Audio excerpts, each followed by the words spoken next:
नमस्कार, स्वागत है आपका द न्यूज पर। मैं हूं आपके साथ शेरन। पश्चिम बंगाल में ममता बनर्जी को लगा है बड़ा झटका, क्योंकि कलकत्ता हाईकोर्ट ने बीजेपी के आईटी हेड अमित मालवीय के लिए दे दी है बड़ी राहत। और आपके लिए बता दें कि जिस तरीके से अमित मालवीय के ऊपर पश्चिम बंगाल की पुलिस ने की थी एफआईआर दर्ज, अब उसी मामले पर कलकत्ता हाईकोर्ट ने अमित मालवीय के खिलाफ कार्रवाई पर रोक लगाने का दे दिया है आदेश। पश्चिम बंगाल की पुलिस को कलकत्ता हाईकोर्ट ने ऑर्डर देकर यह कहा है कि पश्चिम बंगाल की पुलिस को अमित मालवीय के खिलाफ कोई भी दंडात्मक कार्रवाई ही करने का आदेश जो है वो दे दिया है। तो वहीं दूसरी तरफ कांग्रेस के नेता अधीर रंजन चौधरी ने भी ममता बनर्जी को लेकर साधा है निशाना और कई मुद्दों को लेकर टीएमसी सरकार को घेरा है। और ममता बनर्जी के बयान को लेकर भी काफी ज्यादा नाराज नजर आए हैं अधीर रंजन चौधरी, जो समय समय पर यानी कि टीएमसी सरकार से पूछते हैं सवाल। जी हां, पहले बात करते हैं अमित मालवीय की कि कलकत्ता हाईकोर्ट ने आज इस पूरे मामले की सुनवाई करते हुए पश्चिम बंगाल पुलिस को भारतीय जनता पार्टी के आईटी हेड यानी कि अमित मालवीय के खिलाफ कोई भी दंडात्मक कार्रवाई नहीं करने का आदेश जो है वो दे दिया है। आपके लिए बता दें कि अमित मालवीय के ऊपर कथित तौर पर सांप्रदायिक नफरत फैलाने का मामला जो है वो पश्चिम बंगाल में दर्ज किया गया था। और हाई कोर्ट के आज न्यायमूर्ति जय सेना गुप्ता ने इस पूरे मामले पर सुनवाई करते हुए कहा है कि वो तय करेंगे कि क्या सोशल मीडिया प्लेटफॉर्म एक्स पर अमित मालवीय द्वारा पोस्ट की गई वीडियो जो उन्होंने फरवरी के महीने पर पोस्ट की थी उस पर एक्शन लेना चाहिए या फिर नहीं। और इसी पूरे मामले पर और भी तमाम बातें जो हैं वो कही गई है। इसी के साथ आपके लिए बता दें कि अमित मालवीय के द्वारा जो है वो समय समय पर टीएमसी सरकार को लेकर सवाल जो है वो उठाए जाते हैं और ये मामला भी जो है वो उन्हीं में से एक है। जिस तरीके से आज इस पूरे मामले पर सुनवाई कर दी गई है, तो वहीं दूसरी तरफ याचिकाकर्ता के खिलाफ कोई दंडात्मक कार्रवाई नहीं होगी। इसी के साथ वर्चुअल माध्यम से पूछताछ के लिए अदालत द्वारा पहले आदेश दिया गया है, यानी कि अगर वर्चुअल पूछताछ भी करनी है तो इस पूरे मामले के लिए अदालत से जो है वो निर्देश लिया जाएगा। मामले पर अगली सुनवाई जो है वो गर्मियों की छुट्टी के बाद अदालत में की जाएगी, कलकत्ता हाईकोर्ट में की जाएगी।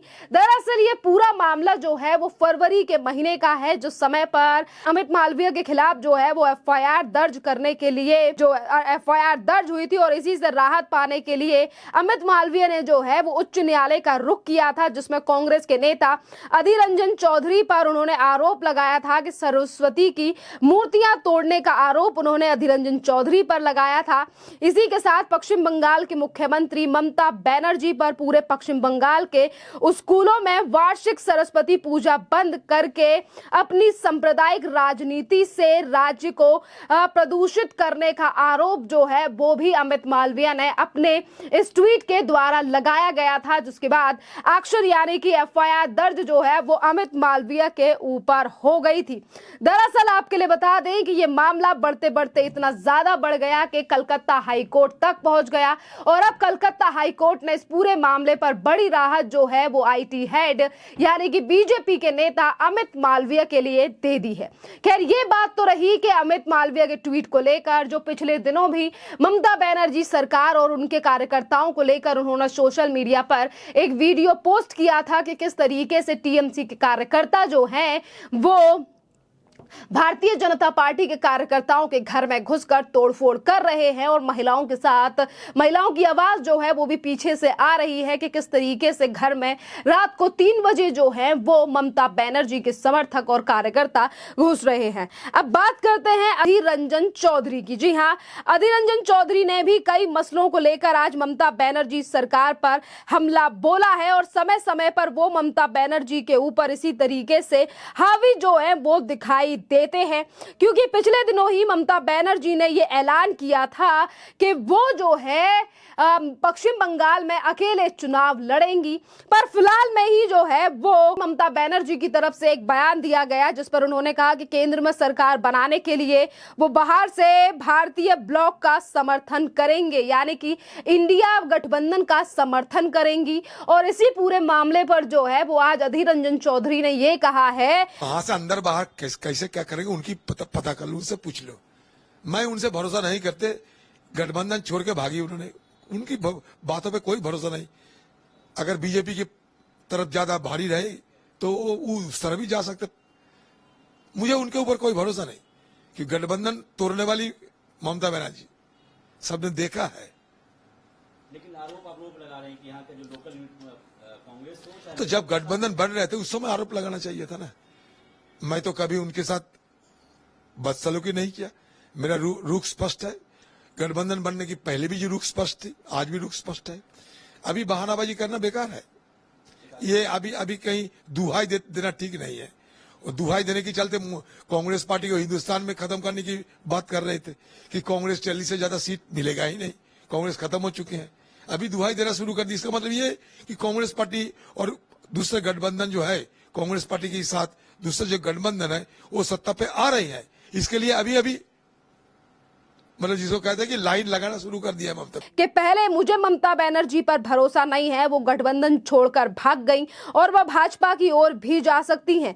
वे कांग्रेस पार्टी को पहले नष्ट करने की बात कह रही थी और ये कह रही थी कि 40 में से कांग्रेस को एक सीट नहीं मिलेगी, लेकिन अब वो कह रही है कि मैं गठबंधन की सरकार बनाने के लिए जो है वो समर्थन करूंगी।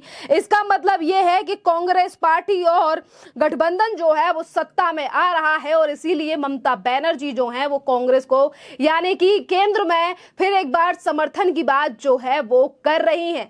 यानी कि गठबंधन की पार्टियां एक दूसरे को लेकर ही लगातार सवाल उठा रही हैं।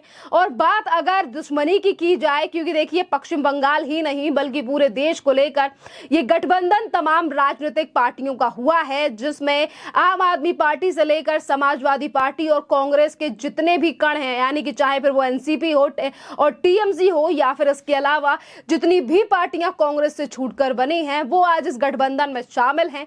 पर पश्चिम बंगाल में ममता बनर्जी और कांग्रेस के बीच में जो रार है वो कभी खत्म होने का नाम नहीं लेती। कभी ममता बनर्जी राहुल गांधी और अधीर रंजन चौधरी को लेकर हमलावर रहती हैं, तो कभी अधीर रंजन चौधरी भी सीधा सीधा सवाल जो है वो खुद ममता बनर्जी से समय समय पर पूछते हुए नजर आते हैं। खैर, देखना अहम रहेगा कि आखिरकार सरकार बनेगी किसकी 4 जून को, क्योंकि अभी तो सिर्फ एक तरफ प्रधानमंत्री नरेंद्र मोदी का नारा 400 पार का है, तो वहीं दूसरी तरफ विपक्ष का भी ये कहना है कि तानाशाही को हटाकर यानी कि इंडिया की सरकार बनेगी। पर अब जनता के हाथ में फैसला है और रिजल्ट जो है वो 4 जून को आएगा।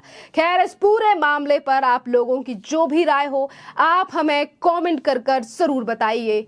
धन्यवाद।